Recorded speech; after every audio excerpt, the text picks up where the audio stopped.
If you want to know 5 reasons why not to move to Purcellville, Virginia, keep watching. I'm Hannah. And I'm Kristin. We're a former lawyer-teacher duo who advocate for you. And empower you as you search for the perfect property in Virginia or West Virginia. So let's get into it. We both obviously really love Western Loudoun because we moved here a couple years ago ourselves. Yeah, but there were definitely some initial objections when considering different parts of Northern Virginia. So number 1 is commute time. Yep, if you are headed anywhere except like locally within the town itself and it's rush hour and you're getting on Route 7 and you're headed eastbound, you're gonna have traffic. Got a little better during COVID times, but it's steadily been increasing once again. Yeah, definitely. And then there are certain parts of Purcellville that are hard to get in and out of during trafficy times. Absolutely. Hearst Road and Main Street, we're looking at you.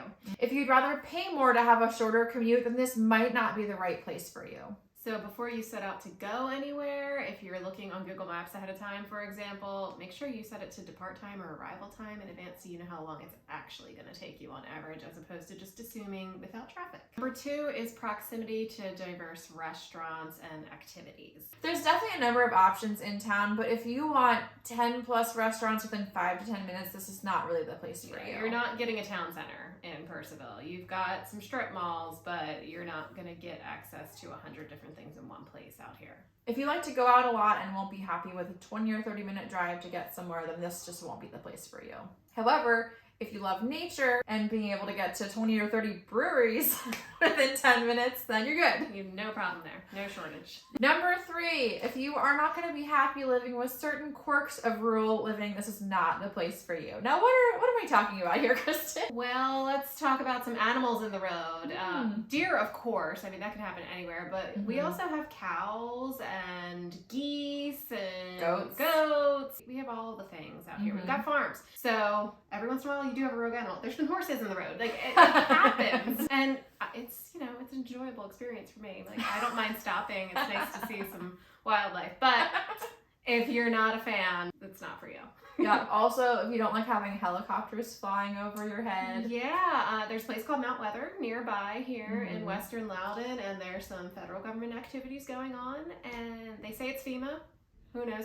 But yeah, they are active, especially at night, more so than the day. But don't let it freak you out. There's not like a manhunt going on. It's business as usual. Yep. Also, there are a lot of windy back roads, so you end up with roads with only a center line or no line at all, and then a decent number of bikers like to go on the back roads. So if you're going to move here, just be prepared to be sharing the road and the road to just be kind of uncharted territory all of a sudden. And speaking of those roads, we got a lot of gravel roads. So if you are not a fan of those, well, I mean, take the highway wherever you want to go, but chances are you're going to have to take a gravel road here and there, which can be a little rougher on your car, but also can be enjoyable. It's so normal for me because I grew up with it, but now people have their home searches centered around no gravel roads sometimes based upon, there's different reasons for that. But, absolutely. Yeah.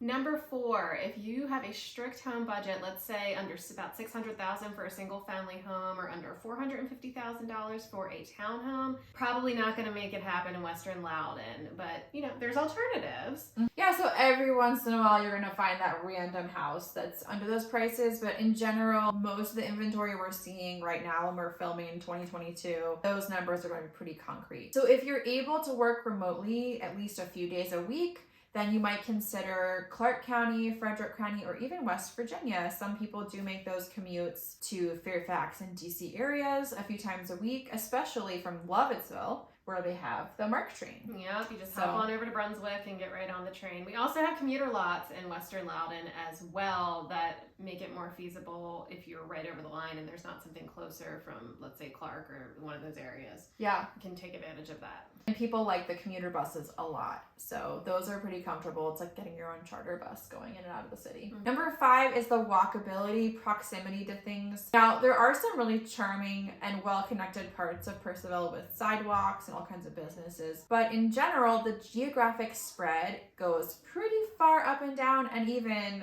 wide. So you can be in Purcellville and almost be in all kinds of states. Yes.